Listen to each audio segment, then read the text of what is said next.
السلام عليكم، ازيكم؟ عاملين ايه؟ يا رب تكونوا بخير. النهارده جايين نعمل مع بعض الجلاش القمر ده. هنعمله بطريقه سهله خالص. طبعا احنا كده بنعمل تجهيزات كده قبل شهر رمضان، وبننزل الوصفات دي علشان ان شاء الله تنفعكم كده في شهر رمضان. حاجات كده ما بتاخدش وقت خالص، تعمليها كده وانتي في المطبخ، ما بتاخدش 10 دقايق. حاجه حلوه كده تقدميها لولادك ولضيوفك كمان. اول حاجه كده خليكي معايا لاخر الفيديو علشان تشوفي الطريقه. هنقول بسم الله وهنجهز معانا كده الشربات، علشان الشربات هنا في وصفتنا لازم يبقى بارد. فاحنا هنا حطينا كوبايتين من السكر، عليهم كوبايتين من الميه وعود من القرفه. لو مش متوفر عندك قرفه او مش بتحبي تحطيها على الشربات، ممكن تحطي فانيليا، او ممكن ما تحطيش خالص. معانا هنا بقى لفة الجلاش. اهم حاجة يا جماعة ان الشربات بتحطيه على النار لمدة 7 دقايق. اول ما يعدي ال7 دقايق خلاص كده بتطفي عليه على طول. هنا بقى بنبدأ نجهز كده. اول حاجة بنجيب كده الصينية بتاعتنا بندهنها سمنة. معانا كده نص كوباية من السمنة بنكون مسيحينها، دي اي سمنة متوفرة عندك بتحطيها. وبنبدأ بقى كده نشتغل في لفة الجلاش على طول. اول حاجة كده بنجيب ورقة الجلاش وبنقسمها 2 زي ما انت شايفة كده، وبنبدأ ندهنها كلها سمنة، وبنبدأ بقى نلفها كده زي الوردة زي ما انت شايفة كده. احنا هنعمل كل لفة الجلاش بالطريقة دي. بصي ما بتاخدش ثواني. نصلي على النبي كده ونقول اللهم صل وسلم وبارك على سيدنا محمد وعلى آله وصحبه وسلم تسليما كثيرا. إيه، وطبعا ده فضلا من حضراتكم وليس امرا. الاشتراك في القناة وتفعيل الجرس عشان يوصلكوا كل جديد احنا بنقدمه. ويا رب كده الفيديوهات اللي انا بقدمها لكم تكون بتعجبكم، وتكونوا كمان بتستفادوا منها. وبشكر كل الناس اللي بتخش تعمل لي اشتراك في القناة، بجد بشكركم جدا من قلبي. ومستنية بقى تعليقاتكم الحلوة ولايكاتكم كمان على الفيديوهات بتاعتنا، عشان ان شاء الله كده الفيديوهات الجاية بأمر الله هتبقى كلها كده حاجات لتجهيزات شهر رمضان الكريم. كل سنة وحضراتكم طيبين. آه، دي طبعا كده اول طريقة للجلاش هنعملها، عملناها النهاردة في الفيديو. في طرق كتيرة جدا للجلاش ان شاء الله هنعملها في القناة هنا، عشان يبقى انت كده عندك كل الحلويات الشرقية اللي بتتعمل في شهر رمضان احنا هنعملها لك على القناة بأمر الله. اهو زي ما انتم شايفين كده الطريقه دي من اسهل الطرق يا جماعه، ان انت كده تكشكشي ورقه الجلاش. طبعا انا بقسم الورقه على 2. عايزه تعمليها بحالها مفيش مشكله، عايزه تحطي طبقتين فوق بعض وما بين كل طبقه وطبقه كده تحطي سمنه، مفيش مشكله برضو.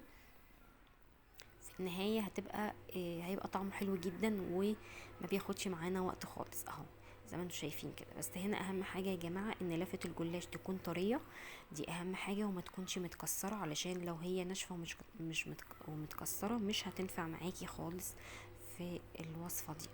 اهو اهم حاجه انها تكون طريه خالص عشان تقدري تلفيها كده زي ما انت شايفه، وتقدري كمان تكشكشيها زي ما انت شايفه. اهو طريقة جميلة جدا جدا. بتكوني طبعا مسخنة الفرن قبليها علشان بتدخلي الصينية على طول. انا هنا ولعت الفرن من تحت وحطيت الشبكة في النص علشان تديني الشكل اللي انتوا هتشوفوه دلوقتي في الفيديو، اللون الذهبي الجميل ده. ما تولعيش من فوق خالص خالص، غير لما تحسي ان الجلاش من تحت خد لون تبدأي تولعي. لو انت حابة بقى تزودي لونه شوية مفيش مشكلة. لو اداكي اللون اللي انت محتاجاه من غير ما تولعي الشواية برضو مفيش مشكلة خالص.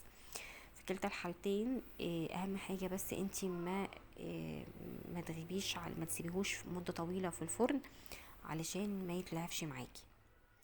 اهو انا مطوله الفيديو شويه علشان انا واقفه بعمل اللفه معاكم. بجد متونسه بيكم كده. خلاص كده احنا خلصنا كل اللفه بتاعت الجلاش بتاعتنا، خلصناها اهو. بس كان باقي بقى كده شويه من السمنه كده، فصراحه حبيت احطهم على الوش كده عشان يدونا بقى اللون القمر اللي انتوا شايفينه ده. بصوا اللون تحفه. انا هنا ما ولعتش الشوايه خالص، انا هنا كنت مولعاه بس من تحت صراحة لما لقيته اداني اللون الجميل ده ما احتجتش ان انا اولع الشواية. فعشان كده انا بقولك ما تولعيش الشواية غير لما تشوفي الاول النتيجة اذا كان محتاج ولا لا. هنا بقى طبعا بيكون اول ما طالع من الفرن على طول بتنزلي عليه بالشربات كده زي ما انت شايفة اهو. بتحطي الشربات كله، بتسقي كده الوردات بتاعتك دي، كل وردة كده بتسقيها اهو لحد ما هي خلاص كده بتبدأ تشرب الشربات. والباقي انت بت يعني هي بتطرد الباقي، يعني هي الجلاش يا دوبك بيشرب اللي هو محتاجه بس. بنبدأ بقى كده نحطه في طبق التزيين زي ما انتوا شايفين كده التقديم. معلش اهو. طبعا الشربات اللي باقي في الصينية ده مش مشكلة خالص، بتحطيه في برطمان وبتحطيه في التلاجة، بتستخدميه لأي وصفة تانية بعد كده اهو. الطريقة مفيش اسهل من كده، والله حاجة كده حلوة جدا جدا. طبعا انتوا عارفين اصلا الشتاء يا جماعة بيبقى بيطلب حاجات حلوة كتير، وطول ما انتي قاعدة كده بتبقي محتارة تعملي ايه. مفيش اسهل كده من ان انت تجيبي لفة جلاش وتعمليها بالطريقة الحلوة اللي احنا عملناها دي. دول بقى كده شوية سوداني كده على شوية مكسرات ممكن تحطيهم، ممكن ما تحطيش خالص، ممكن تحطي كريمة، ممكن تحطي لو عندك قطع من الفراولة.